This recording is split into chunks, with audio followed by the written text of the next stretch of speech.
Hello, this is Joe Pryor with virtualrealestateteam.com in Oklahoma City, a part of Redbud Realty and Associates. And I want to give a sense of urgency to people in the Oklahoma City area that are financially distressed, not making their mortgage payments, and need to do something to avoid foreclosure. A big event is about to come up at the end of this year, and that is the end of the Mortgage Indebtedness Relief Act. This was an act that was created in 2007 to encourage people to do a short sale and not go through the foreclosure process. Very simply, it's this. If you go into foreclosure, then the lender takes a loss, and let's say that loss is $100,000 or $50,000, whatever it may be, you owe money. Why do you owe money? It says mortgage forgiveness. Well, it is not a forgiveness according to the IRS, it's a taxable event. So if you had $50,000 that the loss was reported by the lender, which they do, then you didn't pay taxes on $50,000 or $100,000 or $500,000, whatever it happens to be, and the misery of foreclosure just extends on. Then all of a sudden you're going to have to pay the IRS. They can take your bank accounts, they can garnish your wages, they can do all sorts of ways of getting money. Now obviously you don't have that money, otherwise you wouldn't be financially distressed not making your house payments. So here's the deal. This is the year not to wait. I would not guarantee with the Congress that we have, with an election year, that we are going to have a Congress that's going to cooperate on anything, and that they're going to extend this for some reason.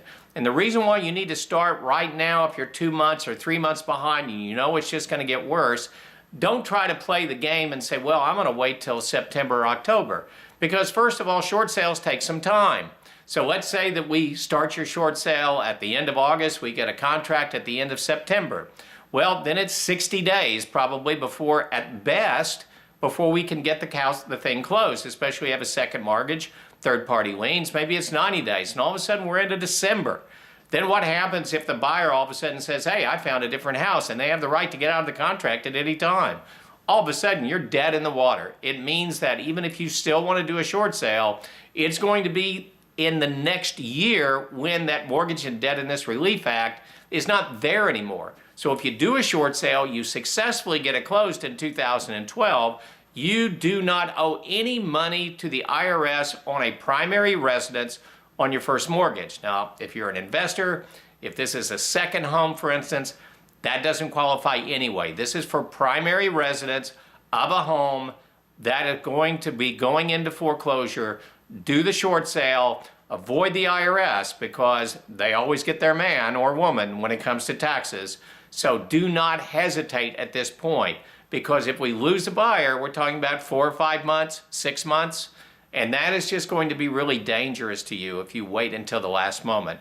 So either get a hold of us through our website, avoidforeclosureoklahoma.com. That's going to pop back up at the end of this video, and you saw it at the first of the video in the banner.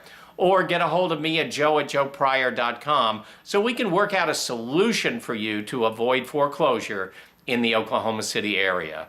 This is Joe Pryor with the virtualrealestateteam.com in Oklahoma City, where we deliver traditional real estate values at the speed of technology.